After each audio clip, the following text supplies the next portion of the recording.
Alright, I just wanted to do a quick update of the Fort McMurray fire. It's now being reported that it could burn for months to come.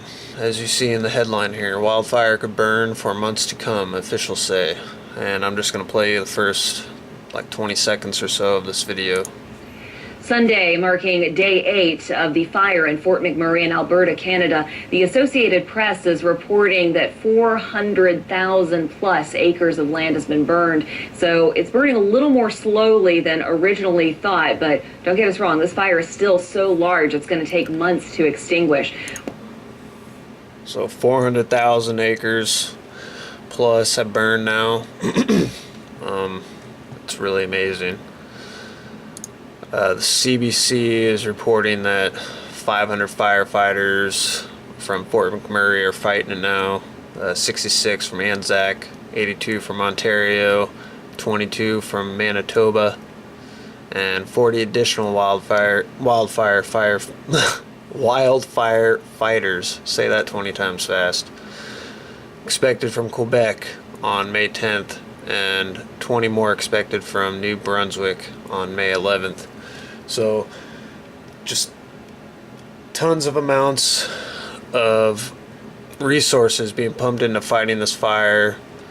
Tens of thousands of people have had to flee their homes. In the process of fleeing their homes, 25,000 people that fled north got trapped after the highway they were on had to shut down because of the smoke. And they've eventually been able to evac a lot of those people out, so no deaths have been reported, so that's good. I'm sure wildlife didn't fare so well though. I want to show you just a short piece of this film also. This is from the Weather Channel as well. Dozens of fires are burning, many out of control. Gusting winds and tinder-dry conditions aren't helping. Rain isn't forecast for days. Hundreds of homes have been destroyed, neighborhoods up in flames. That's the last time I ever saw my house. I just lost my house. So you heard the guy said rain isn't forecasted for days, and I think this clip was a couple days ago on May 5th. They might have got some rain last night. Looking at this NOAA water vapor loop, I mean, it looks like maybe a system went through the area, but as of right now, there's no rain there. Using Wonderground, here's Fort McMurray. There's no rain. There's little bits of showers here, but the bulk of rain is off to the western side of Alberta.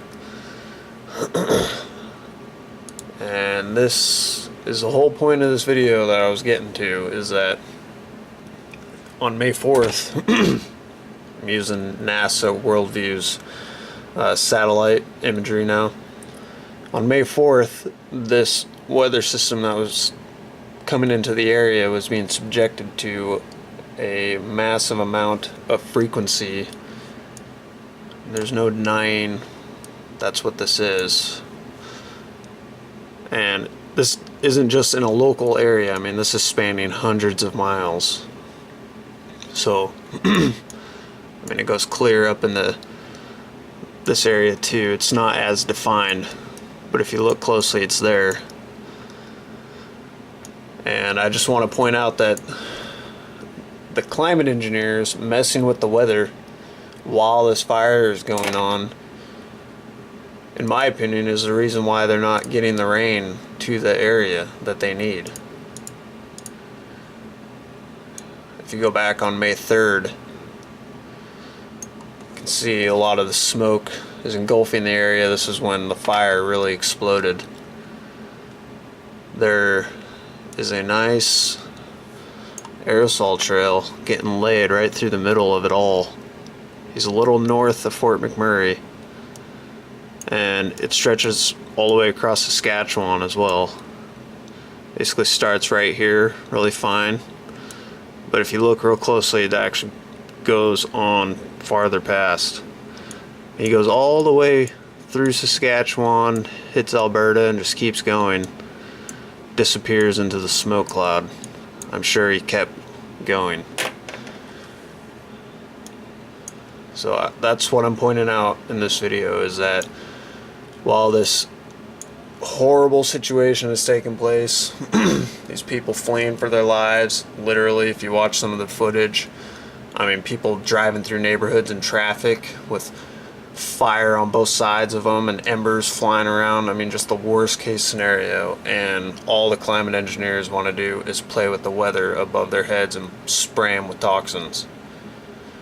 So that's why it's so important that we need to get stratospheric aerosol geoengineering, or more commonly known as chemtrails or weather modification, exposed and on the map, and get every media outlet to talk about it, not just mention it as we may do it in the future and it's something we're thinking about. No, it's happening now and it's affecting our lives. So go to geoengineeringwatch.org and look up everything on Dane Wigginson's website. It's a fantastic website. There's a lot of other ones that are good too, but I feel Dane's is kind of a one-stop shop. So once again, that's geoengineeringwatch.org. Alright, this is Washington Skywatch, and until next time, take it easy.